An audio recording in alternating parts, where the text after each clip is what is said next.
things are so unbalanced, right? Because the idea of a woman and a man every single night sleeping together, that's normal, but that's not normal. That actually demagnetizes us. I think the labeling of toxicity or toxic masculinity begins to play a tremendous role in shaping and keeping black men in that space. That's another tool, another strategy in this war game of, not creating the space for us to take our rightful space. I say that there's no such thing as toxic masculinity. I agree with you. If it's toxic, it's not masculine. Right. And I think that it's being weaponized and used as a way to really effeminize men. What does it take to be a successful man? Being a pro. Pro is an acronym, and it stands for... In the year 2000, our guest founded a transformative men's circle called S.O.U.L. S.O.U.L stands for Sons of Universal Love. But it's not just any old gathering. We're talking about a place, a safe space for men to accept authenticity, vulnerability, and strong, positive, mature masculinity. If you're a young boy on a journey of manhood, or if you're a man striving in life, or if you're a woman with a husband, a boyfriend, a son, uncles, brothers, whatever, you definitely want to tune in and share this episode with them. It's going to be a strong one, especially in this day and time when we have men. We're talking about men committing suicide. So there's definitely issues that we have to deal with as men. And we're going to get into it. And he has 24 years. Our guest, Khamor, has 24 years of experience working with men. Peace and power, brother. Peace. Good to be here. Good to be here. Man, it's a pleasure. Yes, sir. Yes, sir. And I just want to say, as a man, and as a man with 2 sons, and as a man with many friends, and I love all my friends from the community, listen, bro, I appreciate the work that you're doing. It's essential, it's important, and it's valuable. Absolutely. I can't even put a value on that because it's just so huge in terms of the importance of father delivering to their sons the right process so that they can become the men that, their father was, and even greater. We tend to want to make our seeds or prepare our seeds to do better and go further than where we went. And so you being a father and in this space and willing to do whatever is necessary, power, bro. And Indeed. That's what it's all about. That's what it's all about. So I want to get right into it and ask you, what is a man? That's an interesting question. I say a man is one who has taken the time to introspect how he shows up in the world, what he brings to the world, what he brings to his family, his friends, his environment, his ability to produce. And when I say produce, I'm not only talking monetarily, but I'm saying the ability to produce others that are like him, to sharpen other men, to give to other men, other young boys, other girls, women, give to them so that they also become, someone who's shining and have their ability to shine their own light. So when I think about manhood, I believe it's a continuous journey of learning who you are and what you have to give to the world and actually doing it each day and learning about yourself along the way, because things shift, they change. We go through so many different aspects of who we are as human beings, and we have to constantly redefine, reclarify, reclassify how we are operating in the world. And I think from there, we begin to continuously stay on a path of growth and learning, because biologically, a lot of this is changing now, with science and so on and so forth. So I think it's more about not biologically, but who we are developing internally and what we are bringing to the world and presenting to the world. Yeah, I agree with everything you say except the biological part. I think the biological part is very clear. You know, if you have X chromosomes, you're a woman. If you have X and Y chromosomes, you're a man. I don't care what science is trying to do now to try to fit a certain agenda, a certain political stance, and all of that. And this is not me going against anything or and none of that.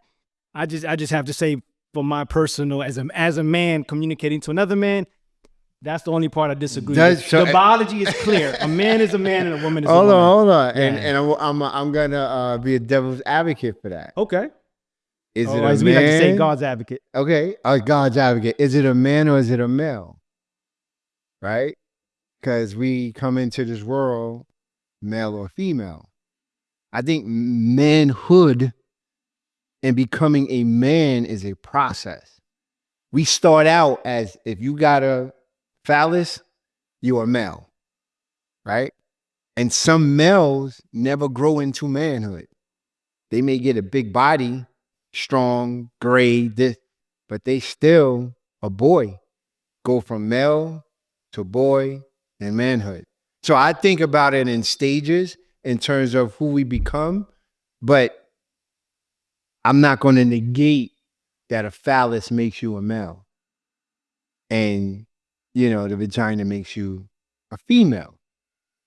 Again, but in society, you know, they're coming up with all kinds of other stuff. You know, you may have people who are hermaphrodites and parents make the wrong decision and then there's confusion.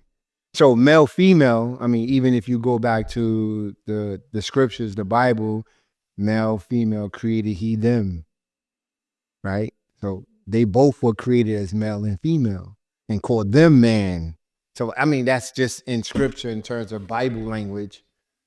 But I think becoming a man is a different process than being a male. Yeah, I don't know much about scripture, so I can't speak to that. Got it. And no, let me not say I can, but I won't. Got it. But what I will say is that I get what you're saying about a male and the identification of a man in terms of his development mentally.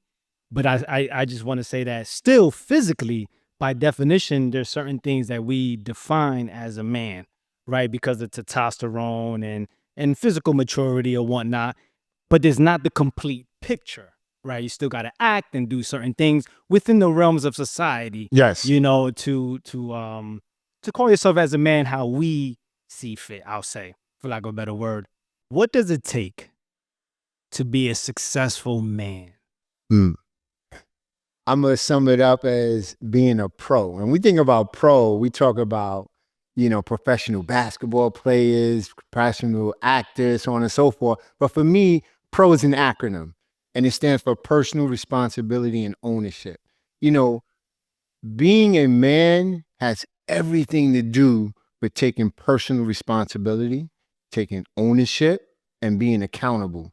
Those three things are paramount so that you, a man, and any other man that's listening can embrace that as part of who they are for every step that they take. Even when something is occurring that they have nothing to do with it, but if it affects them, it puts them in a position of power to take responsibility, take ownership, to create an outcome that could be different for them as it's affecting them. And so I would say more than anything, the idea of taking personal responsibility and ownership is paramount.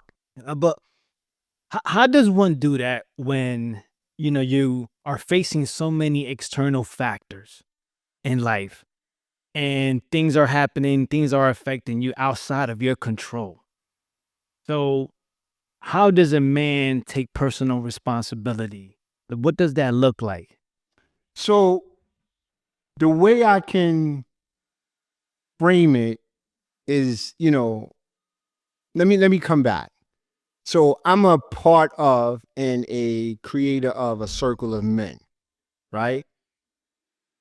Men almost never roll alone. This idea of we rolling alone is detrimental. We have always rolled together because we bounce off of each other, ideas, concepts. even spaces of where we may feel like uncomfortable.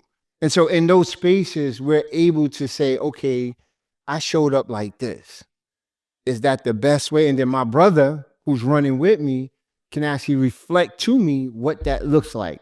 And so when it comes down to being able to take responsibility, take ownership, a lot of that has to do, in my opinion, is what you create with a group dynamic. And inside that group dynamic, everyone begins to be a mirror for each other. And as you become a mirror, you see in that person what you see in yourself. And so the things that you see show up there, it has you think like, I do the same thing. So let me see how can I make my life different or make different decisions based on what I'm observing with people that I trust, people that I roll with, people that I got my back.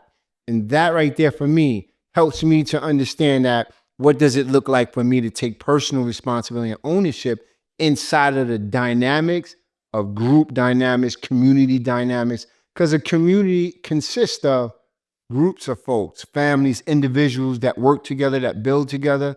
Like if we build in a building, everybody that's a part of that building structure actually has to take a role. And if that role is not finished, then it affects the whole, building process.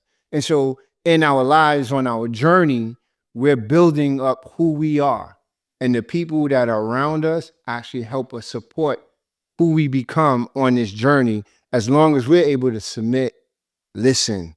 A lot of times we don't want to listen. We want to do what we want to do. But a lot of times how we've been brought up or environments have influenced us in ways that we don't know how to decipher or determine what's good advice, what's good direction, so on and so forth. So that for me, again, that's why the idea of community, collective, a circle of men, a circle of trusted men plays a huge role in helping another brother find his way, help him do some introspection, help him ask himself questions, help him look at things in a different way than what he's accustomed to looking at. And I think that's a major role, how we begin to develop this idea of what it looks like to take on personal responsibility and ownership. Yeah, I definitely get what you mean in terms of the group dynamic and also like when you study indigenous people, and the only reason I'm bringing up indigenous people and when it comes in relative to today, it's only to show that this is how we've always been operating. We have survived because we operate in groups. But my question is more so, coming from places like where I come from, a lot of men were raised, or I might actually even say born into circumstances that were not favorable, in comparison to other people or just in general, period. I know men, for example, whose parents were addicted to drugs. I know men whose parents were in prison, or they were, men like myself who grew up in the hood. These are elements that we had no control over, right? And so I definitely get what you mean, but I think that the typical man would look at things like that and and say, "Well, I had no control over that, so I'm not going to take responsibility for things that affected me, even though it's affecting them on a level where it's like also influencing their actions." Because a lot of men feel like, and where am I coming from? I'm coming from my everyday involvement with men. Got it. What would you say to that? So you're in a situation where you had no control over, like being born to a family in poverty, or in a community or better yet, a family that's dysfunctional. How does a man begin to own, own up or start to gain responsibility when it comes to those type of things? Um, what what comes to me right away is that life is full of choices, and we're always choosing this or that. We're always deciding, meaning splitting either that or that. What's in it for me if I go this way? What's in it for me if I go that way? And so choices is a big piece of how we come to, an outcome, right? Because it's like, what's in it for me? Because people in general don't do something unless there's some sort of reward, right? And so I think that's the big part that has to be kind of just made known in decision making. Because a lot of, like you said, a lot of the brothers who are coming in from these situations, whether it's, dysfunctional homes, drug addictive homes, abusive homes, whatever it may be, you still have to, not you have to, you are going to make a choice. Because this is just part of who we are as human beings. We're always rationalizing, deducting, judging. We're always doing this or that, this or that, this or that. And so inside of that is where we have to own up, or we get to own up to the choices we make. And part of it, one has to want more for themselves. You see a situation or a dynamic, and you have to ask, is this what I want? Is this the direction I want to go in? I got a lot of evidence by seeing so many before me do this, and it goes that way down that road. Do I want to go down that road? And I think that begins to help one decide or make choices that may be different than others. And I know it's a strong pull often in like these places where, we've grown up, so-called the hood projects, where there's just that, a project. It's alluring, the money, the fast money, the drugs, but also it's like, okay, where does it lead? Because we have enough evidence to see a lot of young brothers that are, or even older brothers, who end up in two places, either in jail or in the grave. And so the question is what do I value about myself?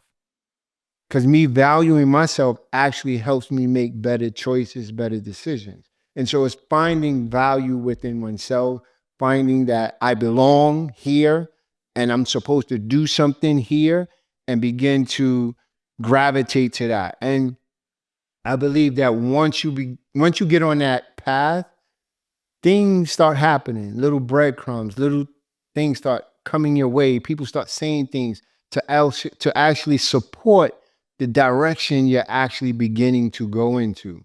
And so it's a process. It takes time, but I think the major thing is choice. Yeah, I agree with you. And actually, that's why my book is called The Power of Choice. That I find that number one, I always say this, my mother raised me right. Besides the fact that, yes, I grew up in what one would say dysfunctional home in terms of, my father wasn't there consistent, definitely dealing with some low income housing, all of that stuff, right? Still in all, I knew what was right and I knew what was wrong. And I chose, in many instances, the wrong path. So I think that a man starts to take, or anyone for that matter, starts to take personal responsibility when they realize, okay, there's things that I can control and there's things that I can't.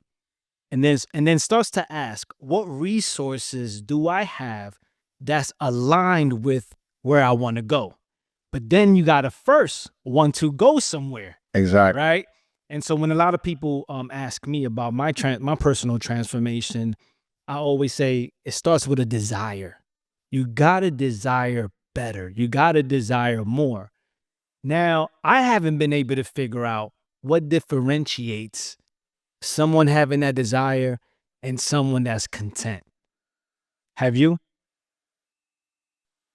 I haven't. However, in conversations, it begins to become clear for other folks because they may not have had the kinds of conversation that spark the thoughts that are there already, that's just dormant. And it's like meeting a brother like yourself. And the level of concern, the level of passion, the level of desire that you want for yourself and for your other brothers, you will ask questions that will spark like, damn, I never thought about that. And it's the same with me. And this is how over the years, growing the circle, and so many have come, and literally have changed their lives, because there's a level of listening, and then there's a way that, I learn to hear what's not said. And when I can speak to what's not said, the person begins to say, oh, wow, he knows that? Like, how does he know that?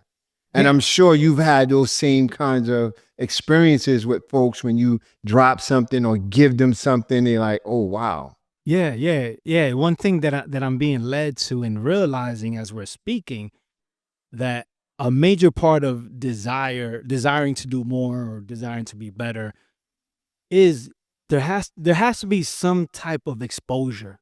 Absolutely. You have to first know that this even exists, that better exists. Yes. Maybe there's a small percentage of people that it may not exist in their consciousness, but they ask themselves, how can I make this better for myself or for my family or for others? So I think that is key.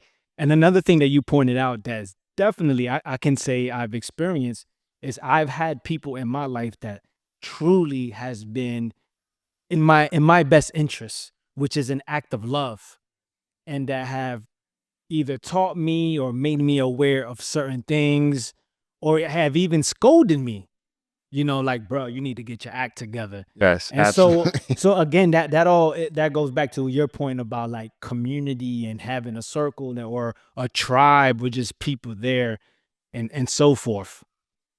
Let me ask you, men are 3 times more likely to commit suicide in comparison to women. Why do you think that is so? What are men dealing with so much that they are more likely to commit suicide?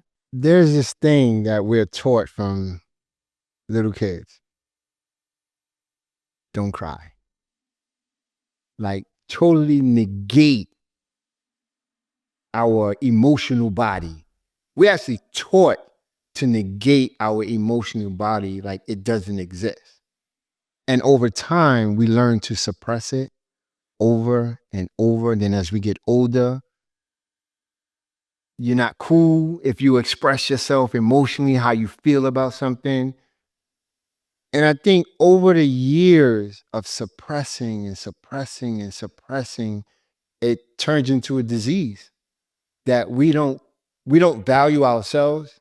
We don't value what others are saying to us. We don't value our environment, and we stay in our cave internally. We want to scream out and say something, but there's this like this cap that we've been taught to put on ourselves and nope, shut up. Shut up. Nope, shut up. We've been told that children are to be seen and not heard. What does that do to the psychology of a child as a child growing and curious and want to know what this is and if you tell him he's not to speak, what does that tell him that he's not valuable? And I think over the time in our lives that we constantly get this message, it puts us in this cell, and we don't think that we're important. We don't have value for ourselves. And because we don't have value for ourselves, we don't see ourselves in the world doing something meaningful, making something happen. And then guess what? Life will begin to attract the way we think about ourselves, the way we feel about ourselves. Experiences start to happen to confirm it. And then it's like, yeah, I don't matter. No one cares about me. Like, I ain't gonna say nothing, whatever. And you bring that up. I'm gonna give you an example of something that happened that speaks right to that. In one of the circles, right, this new brother never came to the circle. One of the brothers brung him. And so I play this game when new brothers come. We'll have a soccer ball with some questions on it, and then you throw the ball to each other. When you catch it, wherever your thumb lands, you got to answer. And so one of the brothers who part of the circle, he caught the ball, and it says, have you ever felt abandoned? And he was like, yeah, man, I felt abandoned, blah, blah, blah, blah. He told the story. Cool. He threw it to the new brother. He caught it.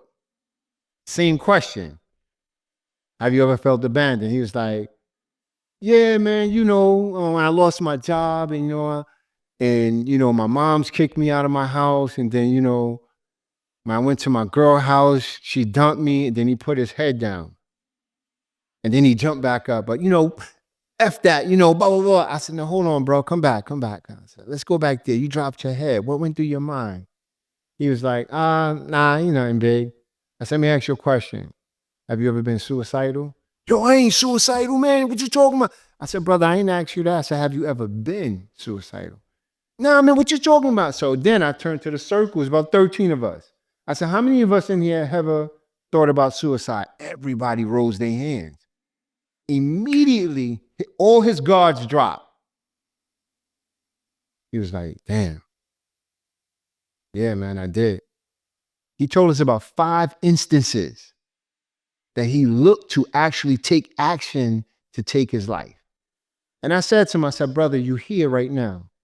I said, each one of those, you overcame it. You have a purpose here.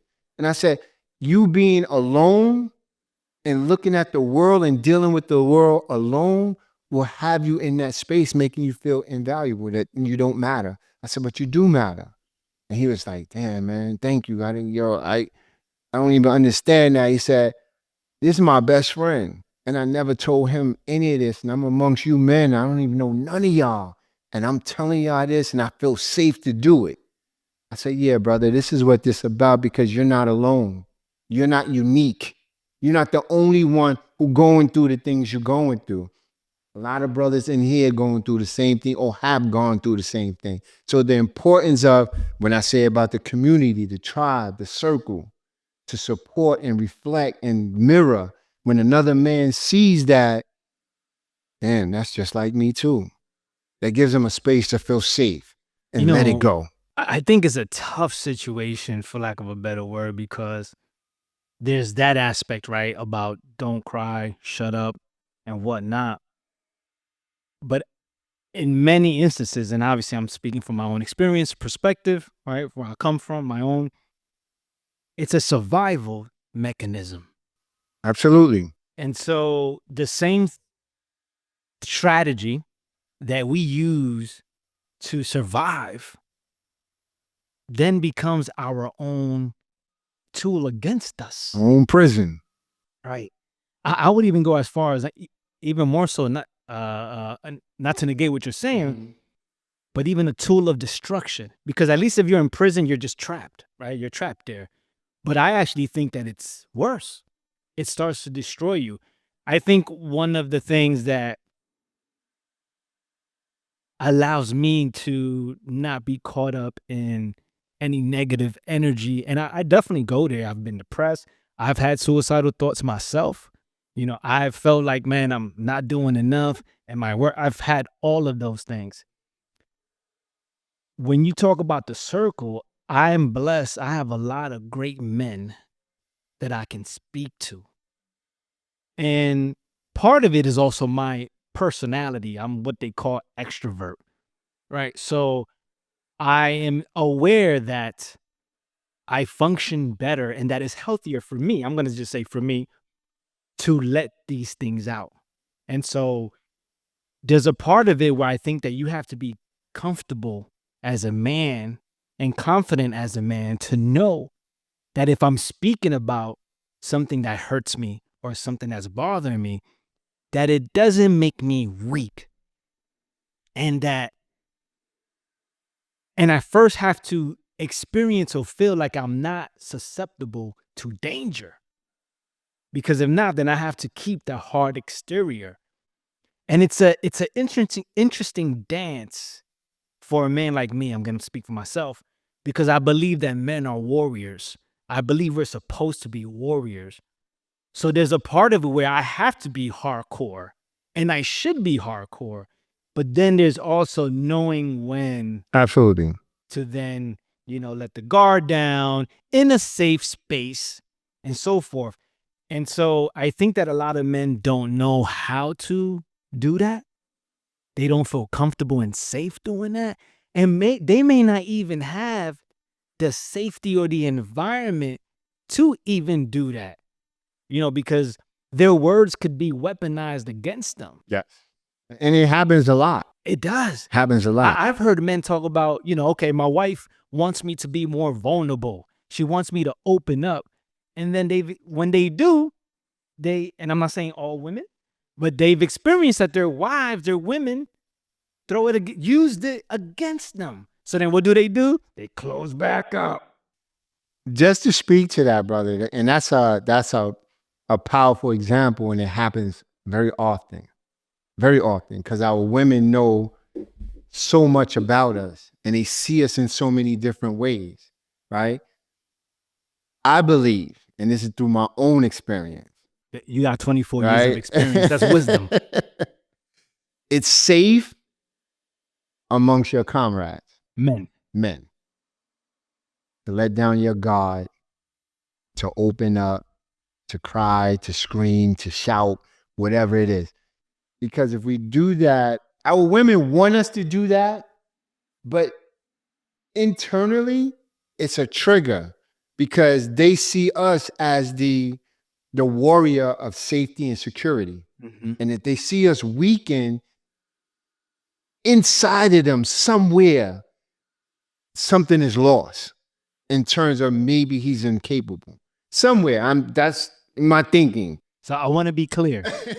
You're saying that although women are asking men to be more vulnerable, more soft, and all of this, whatever, they really don't want that. Absolutely. Even though they're asking for it. I don't think, in my humble opinion, through 24 years of experience working with men and being with brothers and listening, and not just and being a man yourself, and being a man myself with a wife, with a family. This is my own personal experience, and this is experience from listening to other men, not just men, Black and Latino, but even with Caucasian men. So this is universal. That's what I found in my journey. And I'm not saying that, anything to strike women in any kind of particular way, not to take anything from them. However, there is a space that a man has to have for himself that speaks to how he can be vulnerable and not be judged. I totally agree with you. I think that there's certain conversations that should be for the men in your life, you and your men, and certain conversations for you and your woman. Going back to indigenous society, right? There was a man house. I didn't know that. There was a man house with just men. Sometimes in this society, things are so unbalanced, right? Because the idea of a woman and a man every single night sleeping together, that's normal, but that's not normal. That actually demagnetizes us. Because think about magnets of opposite poles, they attract. There's a strong pull when they're apart. But as soon as they come together, the magnetic pull is lost. That's why they have this thing when you go away or be away from your woman or your wife from you grow fonder because you miss them, because that magnetic pull is gone. I mean, it's there, but when you're together, it's gone. So men in traditional societies, indigenous societies, did not sleep with their wives every single night because it demagnetizes them. It demagnetizes the relationship. So they need the time apart. So there's men business, there's women business. Yeah, I haven't came across that research about the sleeping part, but definitely if you do your own research, you'll find that we did not spend a lot of time with our wives, even our children, as much as men do now, right? We were out hunting and women were doing their thing. And then in the evening, we would then all unite and celebrate and whatnot, and do your own study and research as far the historical relevance to what we're saying. However, I definitely am not going to be blinded by the fact that this is a whole new day and time in society, right. And new techniques right, need to be developed that apply to today. Exactly. Yeah. Exactly. So in this day and time, from your research of dealing with men, what do we do about that? What do we do specifically about what? I want to be clear what you're asking. Yeah, thank you for asking that question. About the fact that our women want something that may not be the most beneficial to share or to even do. So what do men do when they're in the situation when their wives or the women in their life is asking them to be more vulnerable and it's not beneficial for the relationship? Because that's what we're talking about. We're talking about what would make the relationship successful, right? Yes. And so we have both agreed that our experience and what other men are saying is like, yo, when I do that, a lot of times it's used against me. So what should a man do? As you saying that, I'm thinking about it, and I'm like, the first thing will come up to my mind is like, well, what do you mean, baby, when you ask me to be more vulnerable? Like, what do you mean by that? What is it that you're asking me? Because, vulnerable to men and vulnerable to women is like, can be two different spaces. So just to get clarity on what that means for them, because what I get to understand is that when women start talking about being vulnerable, is that they want to see us emotional. For me, that's what I think when they say be vulnerable, is see us emotional. Because again, we're taught not to be emotional. But is that the best strategy for us to build what we need to build in terms of having the healthy, strong, successful relationship? I can speak to my feelings, what I'm feeling, but do I need to sob and cry and break down? And do I need to do that? I don't think so. Is it necessary? I don't know. But there's a judgment element that's there. And for us as men, I think it translates into loss of respect when there's judgment and criticism, especially from our wives or our women. Because the idea that a man can go conquer the world, come home, if he's not the king in his house, he feels like nothing. So no matter if he conquered the world, if he's home and he's shamed and dealt with in a way that's belittling, no matter what he did out there, it's what happens here in his home that affects him the most. And so I think really learning to have the level of communication with your mate helps with clarity. And when you're asking questions, because I often ask my wife, well, babe, what do you mean by it? Help me understand better what you're actually asking me so that I can answer what you want me to answer and not what I may be thinking you're asking me. And so I think asking for clarity first, and then from that point of clarity, begin to formulate by taking your time and thinking, how do I want to come across? What do I want to share? What do I want to open up to? What do I want to speak to? Especially if there's a history of judgment, criticism, and it being thrown back in your face. Yeah, I totally agree, man. And I think that there's steps to it, right? If if you're emotionally bothered by something, you're going through something, as many of us are, right? I think that you definitely should communicate with men about that so that when you do bring that conversation to your woman, whatever emotional, I don't want to use the word baggage, but for some reason it's coming up. Let me say just emotional impact that's having on you, that's clear. So by the time you get to your woman, if you have the luxury to do that, sometimes it's just an in a moment phenomenon, you're just going to deal with it. But if you have the luxury to pause first, speak to the men, speak to whoever you trust, an elder, friend, whatever. So when you speak to your woman, you can speak and you don't have to lie like, oh, no, there's nothing wrong, I'm good.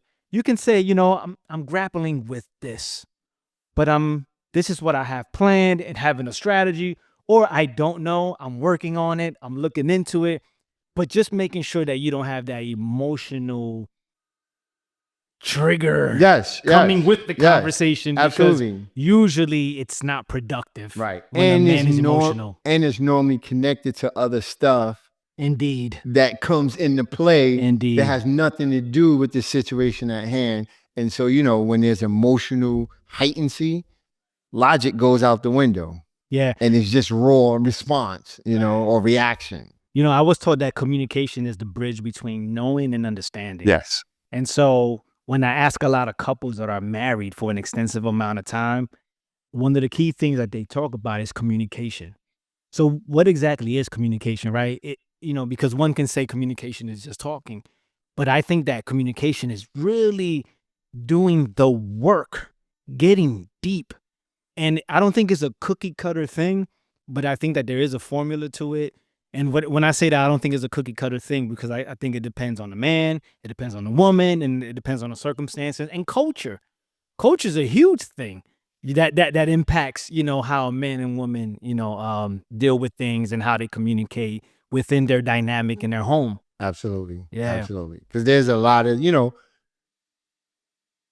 in this society, the whole patriarchal space is that men are just dominant. What he says, what it is, that's the end all be all.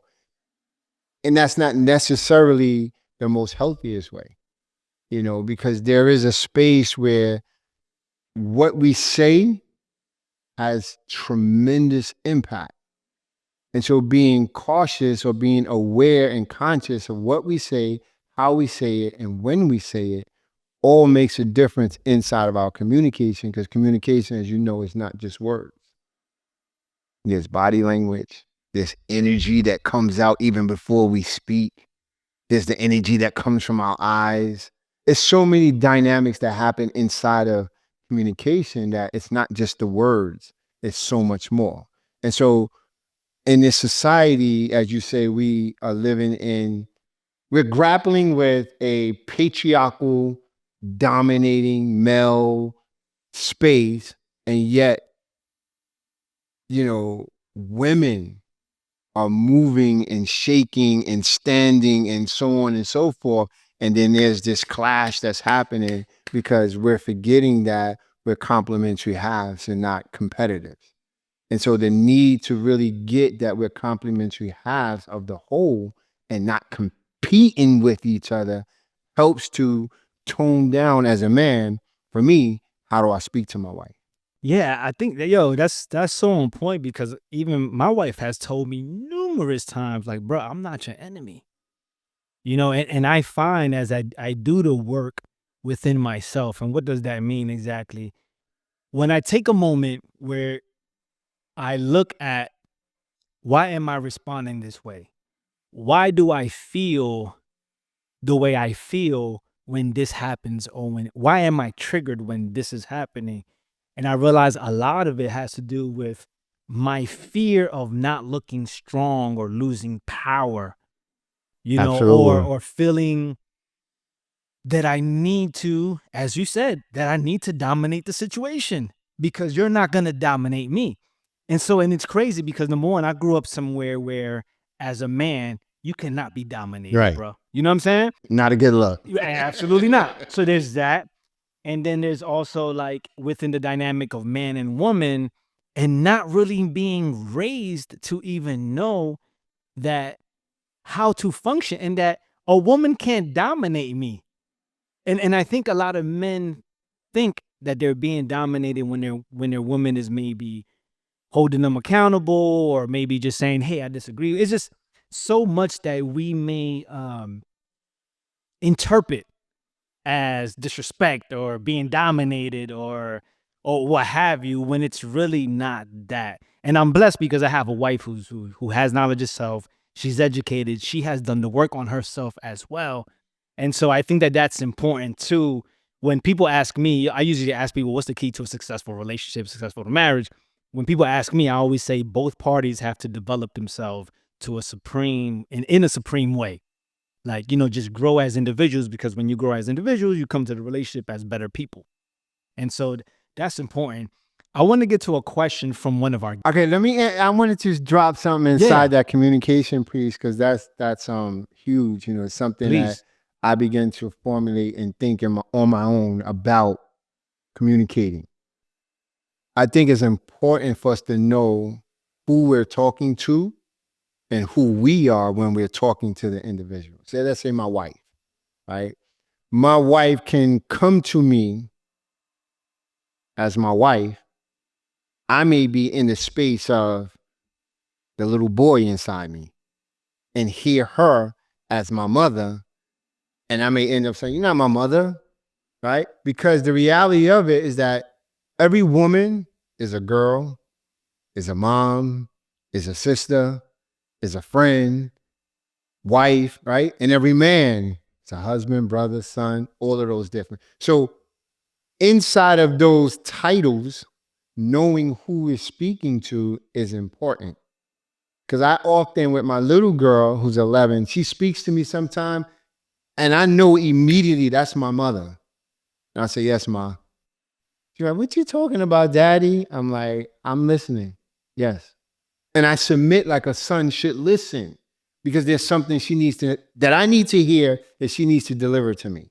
And then vice versa. When I'm talking with my wife, I know there's a time when my wife comes to me like a little girl, I need to speak from a father place because she's looking for something for me in that space and in that question. And so if I respond to her as a father with love and care and concern and so on and so forth, it'll be so much more receptive. But if I come to her like her brother, always fussing and arguing, and I'm going back and forth, something gets lost there. So I think it's important for us to know who we're talking to and who needs to respond from who we are as a father, a son, a husband, so on and so forth, to, you know, our partner or whomever we're talking to. So that's something I just wanted to put in there because I find that important. And I began to practice that over the years. And I see so much results when I can hear my wife speaking to me like a girl or a little girl, or I can hear her speaking to me as my wife. Like, hey, babe, let's, you know. So it's a whole different energy and you can see it. You can see it when your wife speaks to you and she sounds like your mother. Her energy is like your mom. You can hear it when she comes to you as like, this is my wife and she wanted to be close to her husband. You can hear it, you can see it, and you can feel it. So I just wanted to drop that inside there, inside of the conversation of communication.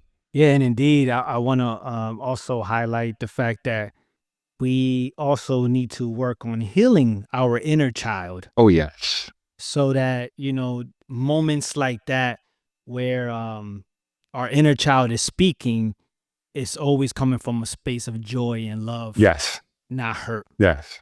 Yes. I want to ask you about this common phrase that's being thrown around that really annoys me. This whole toxic masculinity thing. And I don't know if the right word is against it, but what I tell you what I say about that. I say that there's no such thing as toxic masculinity. I agree with you. If it's toxic, it's not masculine. Right. And I think that it's being weaponized and used as a way to really effeminize men Absolutely. and to make, I dare use the word traditional, masculine traits as almost like they're negative. And I understand, right? There's extremes to everything that we need to work on, right? And so I think that that is the issue, that we need to work on certain things. But to almost like make masculine traits evil and call it toxic, you know, it annoys me. It even go as far as disgust me. Like especially when I see men talk about that, you know. So what's your view on toxic masculinity? I'm going to roll with you on this one because I totally agree with the same thing. There's no such thing as toxic and masculine. If it's toxic, it's not masculine, right? And so being very clear, I believe that it is a strategy in this day and time to and specifically, and I want to speak specifically to melanin men, specifically to keep us from, you know, taking our rightful space in this world. And so, you know, the toxic masculinity always has something to connect directly to emotions, aggression in particular, right?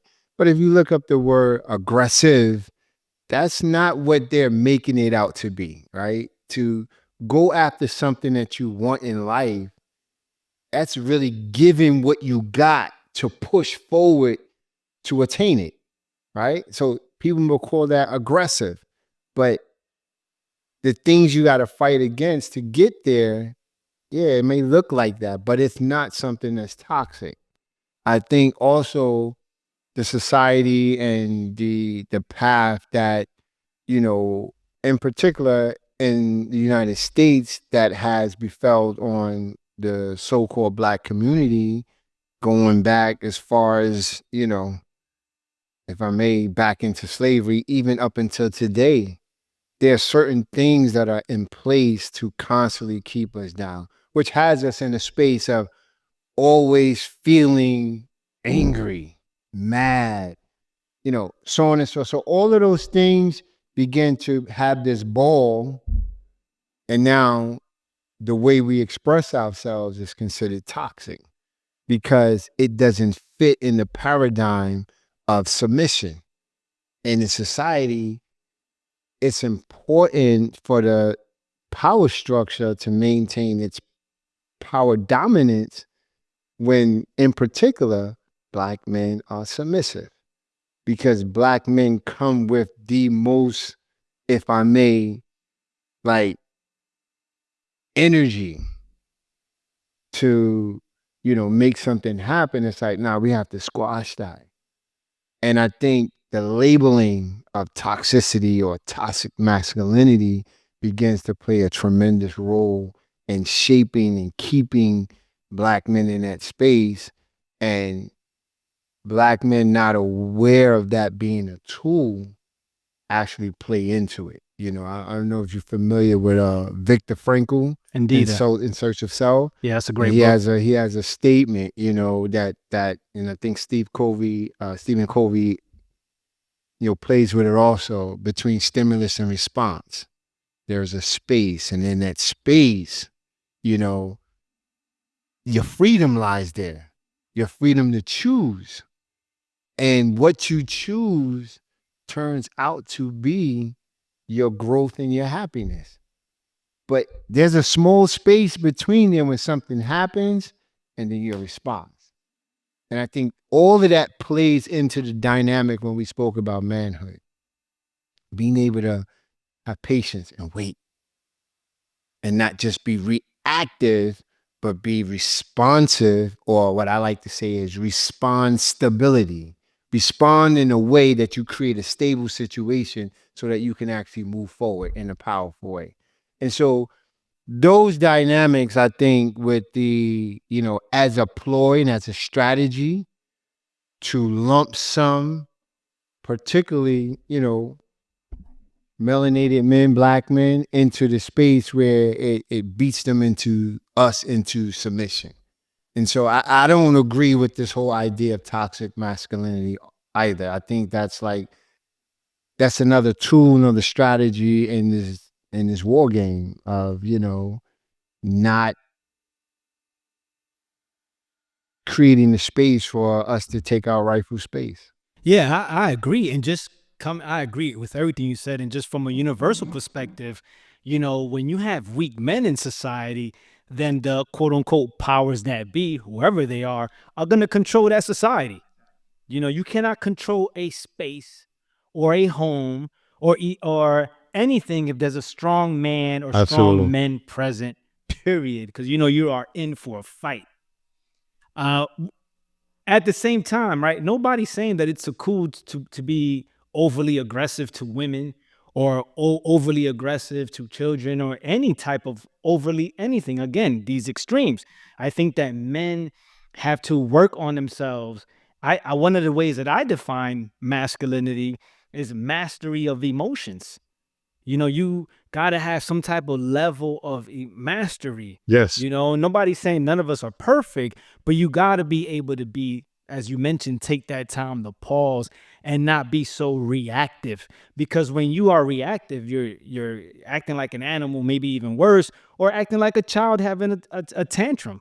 And I've been all of that. So that's why personal development is dealing with all of that. Absolutely. Indeed. And putting that work in to really know yourself again, what triggers you, what, you know, learning from situations as a man, what could you have done better, learning some tools, you know, whether it's an affirmation or just a different technique or a better way of being. There's so much. And I'm very passionate about this because I believe that the decline in our community is a lack of men. positive men in the space, positive masculinity, I believe that the negative condition that a lot of our homes and so forth is because the lack of men. I agree. And I believe that men need to step up, and we are stepping up. And it's a great thing that you have outlets, you have groups like yours that you have developed, Sons of Universal Love. And so, what are some of the techniques that you use to essentially make men better men? I'm gonna give you a quick example of something that happened a couple months ago inside the circle with a brother. He's in his 60s, right? He's been, incarcerated. He was on the street for some time, and he was one of those dudes, right? So in the circle now, he's been out of prison for some time, but he still carries that same energy, that same guard of like ready to pop off or whatever. So we did like a small little space where we said, we're going to work with something called trust, right? Because in his world, trust nobody. That's his thing. Trust nobody. I'm like, there's a space for you to trust. And a little simple exercise. Everybody stood around in a circle. He stood in the middle, and all he had to do was get on his heels and just lean back. And the brothers would kind of pass him around as he pushed him, so he just leaned forward, like going. He could not. He could not. He cried because he could not allow someone else to hold him. And we worked with this brother for almost a half hour till he was ready to surrender.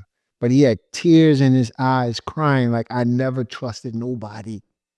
And he says, this is the hardest thing. He said, all the things that I've done, this is the hardest thing for me, just to lean back and let other brothers support me.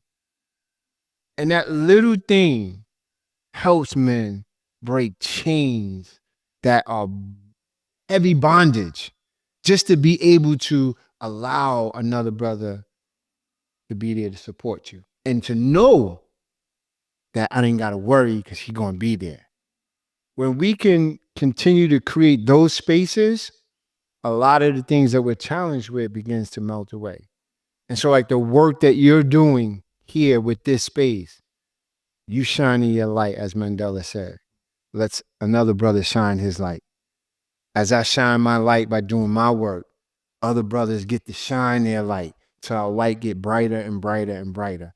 It's the work, as you say, we continue to do to help each other become the men that we're designed to be, that we desire to be, as opposed to the facade we put on that we strong and I don't need nobody and it's all good, blah, blah, blah, blah, blah. And it's, as you said, it's detrimental. And continually to work with brothers along those lines to learn to trust, to learn to speak your truth, to learn to let down your mask because you're safe here.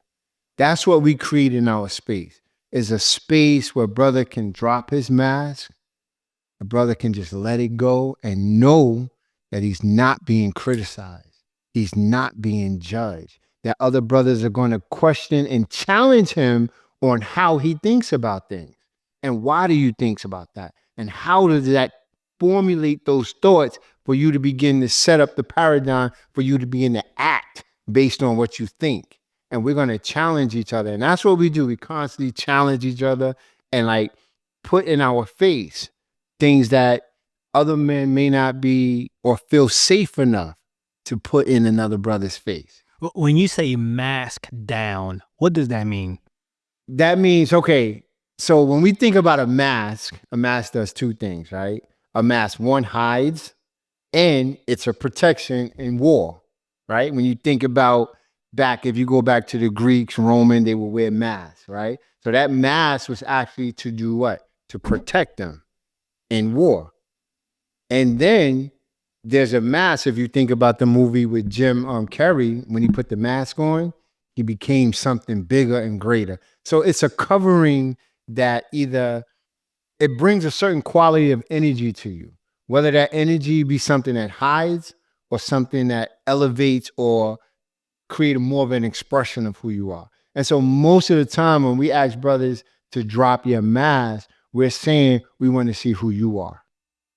What do you think? What do you feel? What do you fear? What goes on in your life? What are your thoughts? Be in a space where nothing is in the way of you just letting it go without fear of anything coming in your way that will have you feel like I need to like protect myself again. It's almost like a persona that one uses to protect himself in the world. Not just protect or to elevate. Because if you look in African cultures, you look in Chinese cultures, they wear the mask, the dragon. Dragon is huge in the Chinese culture. In African culture, they wear these masks that deifies, that brings about a certain energy, a quality of honoring the ancestors. So the masks have different roles. Yeah. Depending on what you're doing with it. So in the circle, it's like, yo, in this moment, we're going to strip ourselves of all of that. We want to see who you are. Everything. Yes. Wow. Yes. And why is that so necessary to strip? It's necessary because then you get to, you as an individual, if you strip down, you get to see parts of you that you forgot about. Parts of you that meant something to you. Parts of you that you had to hide for so long that you forgot that it exists. Parts of you that, dreamed, that had aspirations about things and what you want to do and what you want to have and what you want to create. All of that begins to come alive again because you no longer have this costume on, this mask on, this covering that keeps you from you. And why is that important? Because that helps you to actually become who you were designed to become. And what is the design? I think that goes into a whole nother level in terms of like purpose, why we're here.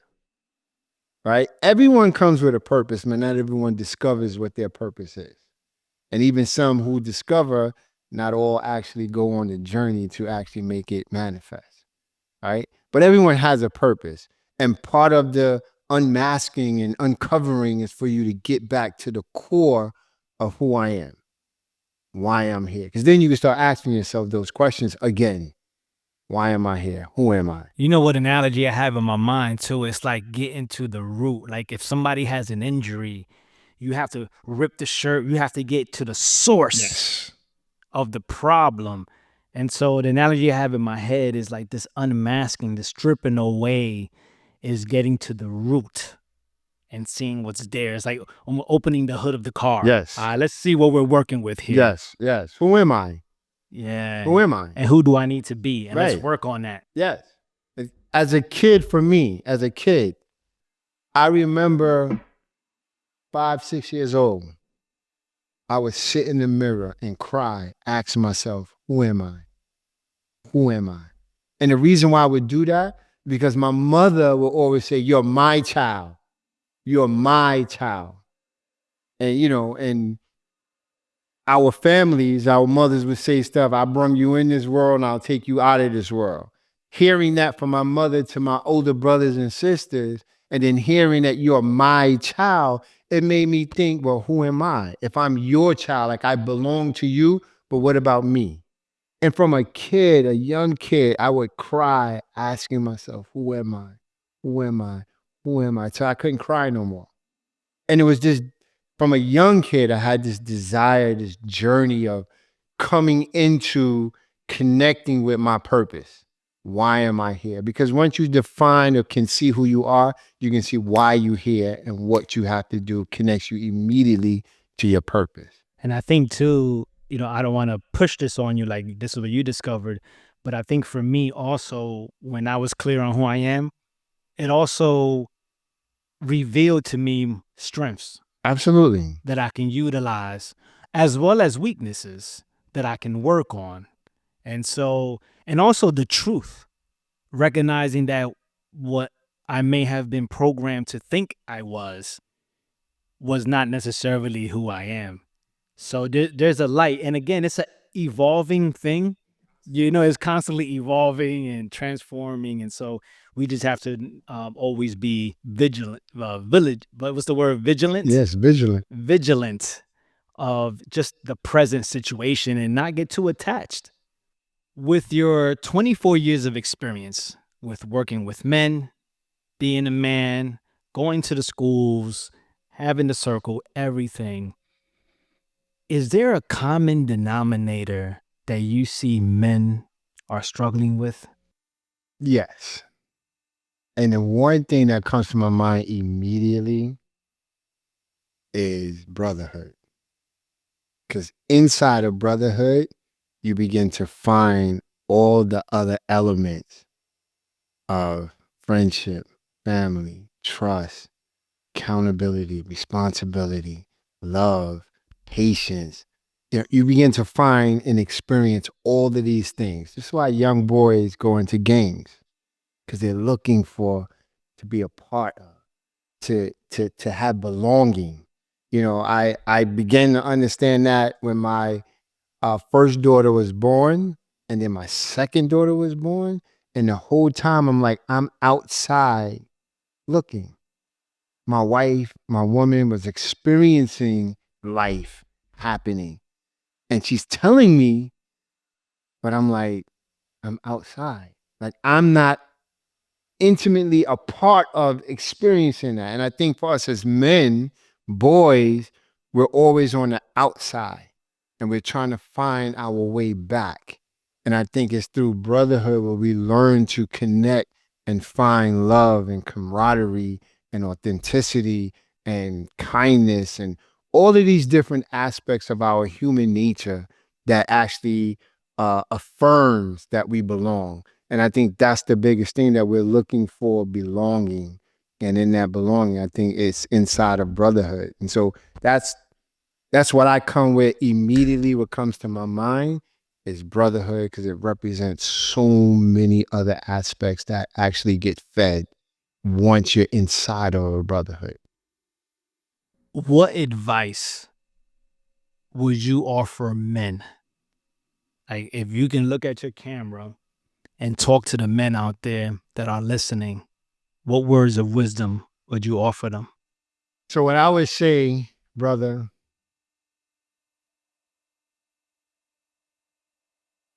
the hardest school you can go through is patience. And patience allow you to develop the qualities that make you into the man that you dream about becoming. Always be curious about yourself, because a lot of things that we as men are told, everything is always coming from the outside in. But we have answers internally that we are endowed with if we sit still, be silent, and just listen. And that takes patience. It takes patience to listen, to hear yourself. One of the simplest things you can do is just sit down, be quiet, and listen to your heartbeat. Feel your breath. This is something that's with you all the time. And in doing that, it will constantly bring you present. And in your presence, you can ask yourself questions. Be introspective. Ask yourself, who am I? Why am I here? What do I need to do? What do I have to do? How do I do it? All the answers you're looking for is within you. Take your time, give yourself grace, give yourself gratitude, be patient, and listen. Because it's in the listening that you will hear what you need to hear. That's specifically for you, that's coming from the divine in you. So that's what I have to offer you. So many men struggle with finding purpose and meaning beyond the traditional role of what a man is, especially when we age. What words would you share with those men? Web, WEB, weaving the eternal bridge, is a process of older men that as we age, we seem to feel insignificant because times are changing, things are changing, ideas are changing. However, the wisdom that you carry is still there. It's still relevant. And to the extent that you can share your wisdom, actually begins to bring purpose back into your life so that you feel, again, belonging. It's that belonging that I spoke about earlier. Because as brothers age out, we stop feeling like we belong and we isolate. And that's not a healthy space because we are communal people. We come from and we are people who are together. That makes us who we are. I am because we are. And so as you age, find your way to speak to your grands, your nieces, nephews, or other men or other young men in the community. Your value and what you have, your experience, is what you can give back that will immediately reciprocate a sense of purpose beyond what you may be experiencing now in the moment.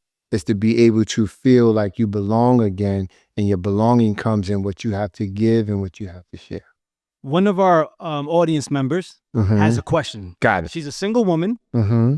and she wanted to know, how can she vet, qualify and disqualify what makes a good man and what makes a quote unquote bad man in terms of relationships. How can she, as a woman, what qualities can she look for?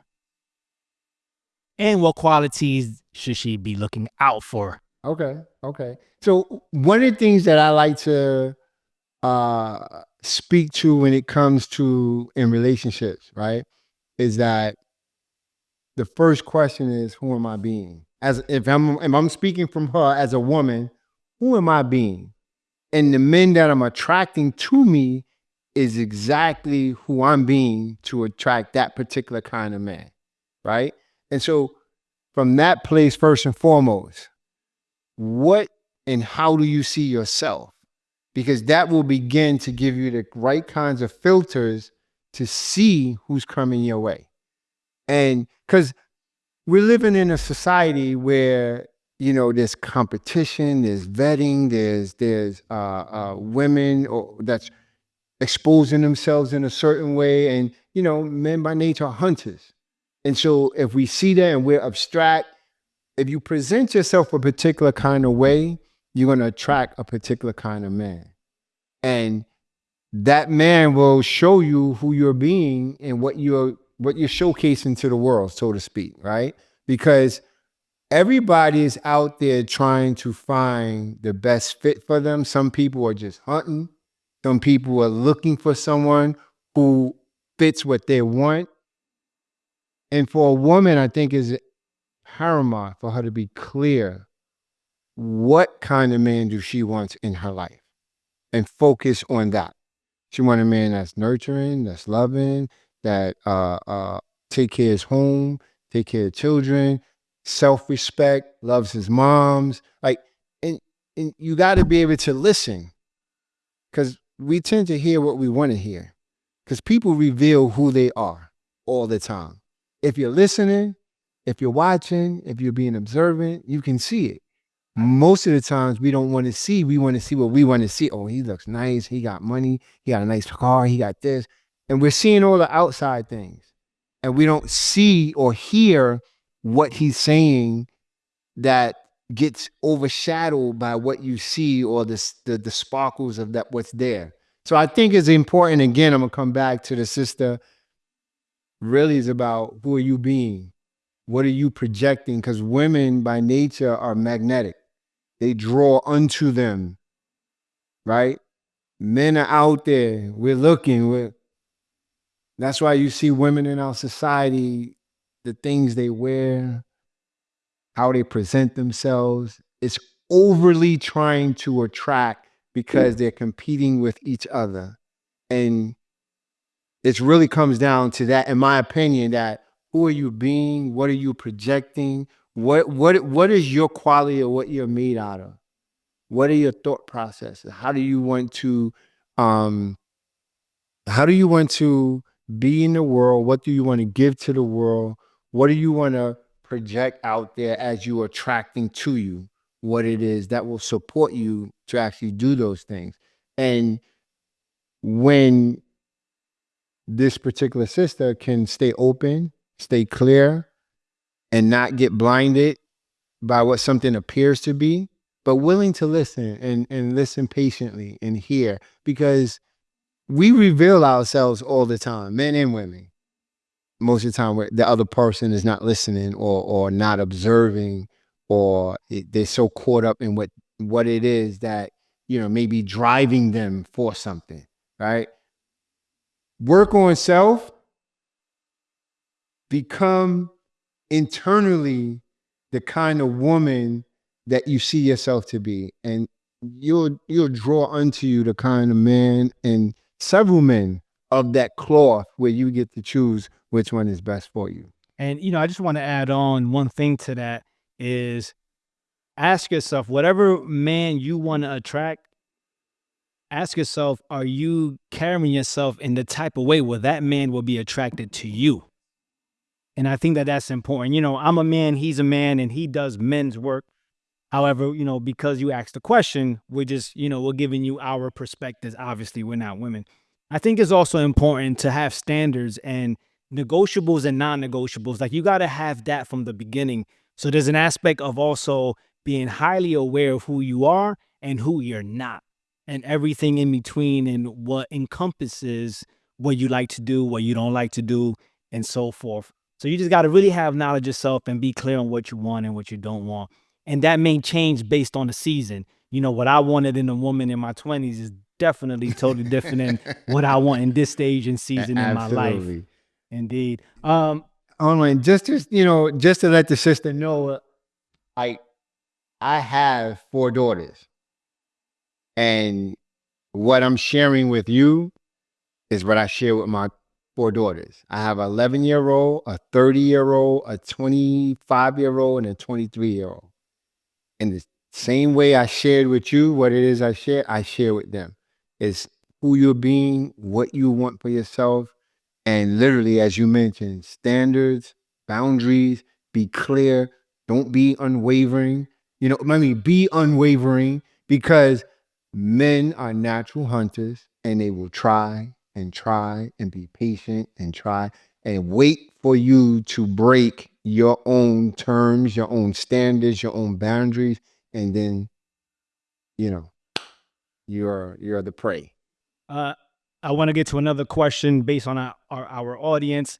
So there's a woman, our sister's showing up, a woman who's a single mom. She has a 22-year-old son at home, and he doesn't seem to be motivated to get to the next level in life. So it's causing some friction because she's the mom, he's a young man, he's feeling himself as a man, but at the same time, they're going back and forth in terms of, okay, what's next for you?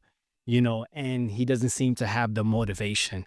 So what advice would you offer her and how she can help her son get to the next level of his masculinity or his manhood?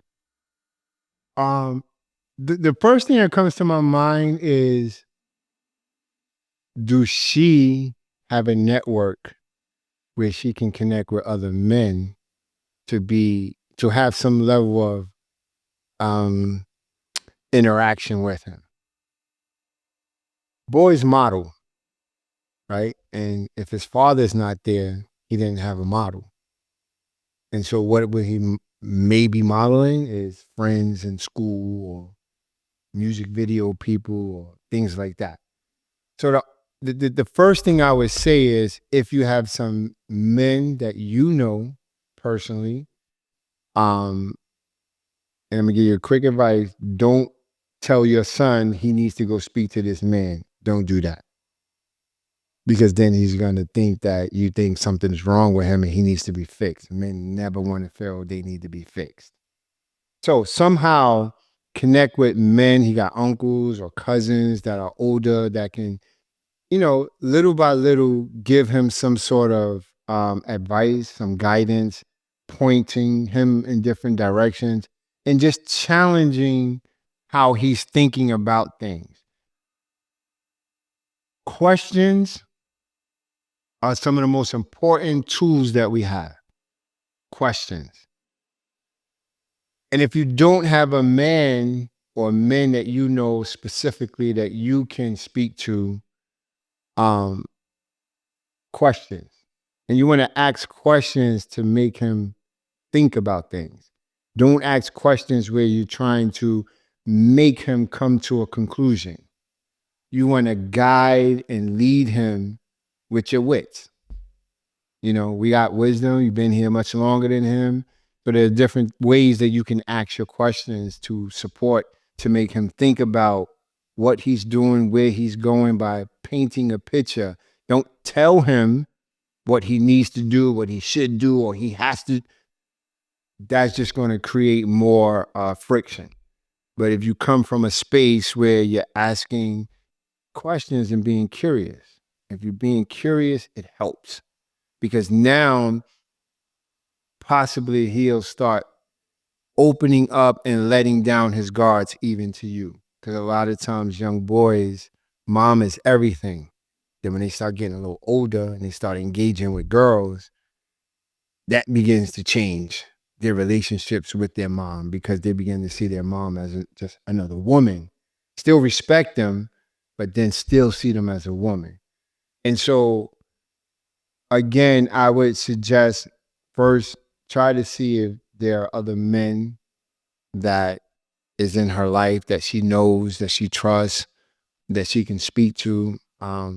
Secondly, be curious with him, ask him questions, you know, and do it out of the blue. Don't do it when, you know, things is kind of like frictional or there's, you know, challenge there. Don't do it then.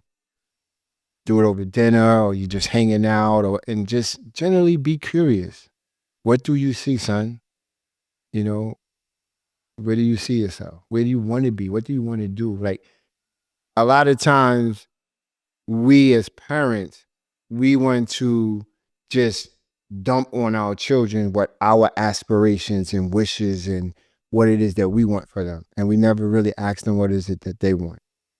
How is it that they feel? What do they think about something? It's always we just dumping on them, and then they never really get to have a sense of authority or a sense of, you know, autonomy for themselves. And so our ability to be curious, talk to them, ask them questions, and let them talk and listen. That goes a long, long, long, long, long, long way. Speaking to young brothers in schools and community centers, they just want to be heard. They just want to be heard. That's it. And when you can give them a space to be heard, little by little, things starts to change. And what if she does not have any positive men in her life that she feels qualify? What do you think she should do? Again, there's the questions part, being curious. Use your network and your resources. I'm sure you got other friends, women, you know, use them to try to find, because there are men out here. There's so many men out here want to help, want to, you know, help our young brothers. Even if you're going online and you're looking for organizations and stuff like that, it's out there. You have to be willing to, you know, go a little further than what you've been to find what it is you want to find. Even outside your Yes, immediate. exactly. Got even you, outside of your immediate space. Tell us about your book and how people can find it. Yes, sir. So this is my book. It's called Emerge and Be a Pro. And PRO stands for personal responsibility and ownership. And it's about just that, taking personal responsibility and ownership in your life and everything that has any kind of impact on you, be it family, be it work, be it finances, be it relationships, whatever. You have an opportunity to make the choice, as my brothers say, the power of choice, to take personal responsibility and ownership. And when you do that, it immediately wipes away the blame, the pointing, and all those things that actually take you away from your process of growth. Because what you go through, you grow through. And growing has everything to do with taking responsibility and ownership. So if you embrace that into your life, trust me, your life will change drastically. You can find my book on Amazon, Emerge and Be a Pro, or look up my name, Khamor Johnson-Bey. And I'm sure you will enjoy it. It'll be food to your soul, and you will learn and grow and become more of who you are by being able to take responsibility and ownership. And we'll make sure to have a link in the description so you can find his book. And how can they find you? Any social media, anything? I'm working on all of that right now. My brother will have all that. I'm getting it to him now. I'm working with someone that's really helping me to market and get my stuff out there. It's in the process. I promise you, I will make sure Khepra get it. I'm sure Khepra will have me back again. Absolutely. And I will share, and hopefully way before then, everything's in place. So please be patient with me. As I said, patience. It's coming, and you'll see it soon. What's your favorite book and why? My favorite book is Fire in the Belly by a dude named Sam Keen. Keen, Samkeen. It's about becoming and growing into your manhood and the stages that we go through as we are becoming a man. So that's one of my favorite books. I mean, it speaks the different stages and ages, even with our mothers and the women and so on and so forth. Powerful book. I would encourage any brother, any man to read that book. It's food for your soul. We'll make sure to have a link for that book as well. I want to say thank you for coming. As I stated before, the work that you're doing is impactful in so many ways, because when it comes to men, we are the foundation. One of the first things when a country or a power wants to take over something, they get rid of the strong men. Absolutely. And what you and your circle, S.O.U.L, Sons of Universal Love, what y'all doing as far as working to make men better men, to make men stronger men. I mean, it's just such a valuable thing that we all benefit from. So thank you so much. And listen, if you have a man, I'm sure you do, you have a man somewhere in your life, husband, boyfriend, son, uncle, cousin, whatever, that can benefit from this conversation, share this conversation with them. Subscribe, tell a friend and tell a friend. Let's get it. Peace. Peace.